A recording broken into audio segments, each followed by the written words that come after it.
Channel کو subscribe کیجئے اور بیل آئیکن کو دبا دیجئے تاکہ ہماری نئے آنے والی ویڈیو آپ تک پہنچ سکے۔ بسم اللہ الرحمن الرحیم۔ السلام علیکم ناظرین، آج ہم بہت اہم قانونی نکتہ جسمانی ریمانڈ کے بارے میں بات کریں گے۔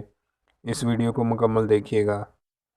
جب پولیس کسی بندے کو گرفتار کرتی ہے اور قانون کہتا ہے اگر 24 گھنٹے کے اندر اندر تفتیش مکمل نہیں ہوئی تو پولیس ملزم کو 24 گھنٹے کے اندر اندر مجسٹریٹ فرسٹ کلاس کے سامنے پیش کرے گے۔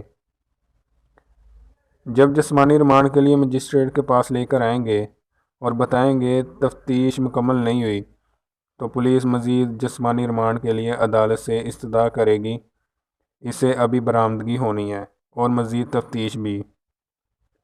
مجسٹریٹ مسلسل معائنہ کرے گا کہ کوئی ایسے عوامل ہیں کہ جس کے لیے اس کا جسم پولیس کے حوالے کر دیا جائے بغرض تفتیش کے لیے۔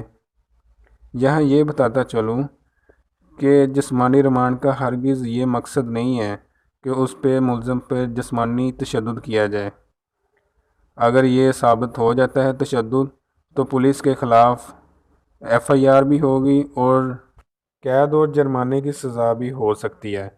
تو مجسٹریٹ پولیس کو پیریوڈک ریمانڈ دے دے گا، مثال کے طور پر 2 دن کا، 3 دن کا یا 4 دن کا، اور 15 دن سے زائد کا ریمانڈ نہیں دے گا۔ اور اسپیشل لاء میں 90 دن کا ریمانڈ بھی دیا جا سکتا ہے۔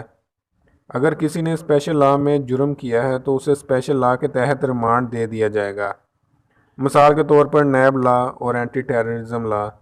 جب ریمانڈ مکمل ہو جاتا ہے تو اسے جوڈیشل لاک اپ میں بھیج دیا جاتا ہے جہاں پولیس کی دسترس سے نکل جاتا ہے اور جوڈیشل لاک اپ میں بند ہو جاتا ہے۔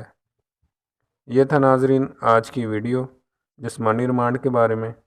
اگر آپ کو ویڈیو پسند آئی ہے تو اس کو لائک، شیئر اور کمنٹ ضرور کیجیے گا۔ اگر آپ کو کوئی مسائل ہو تو وہ کمنٹس میں ضرور بتائیے گا۔ اللہ حافظ۔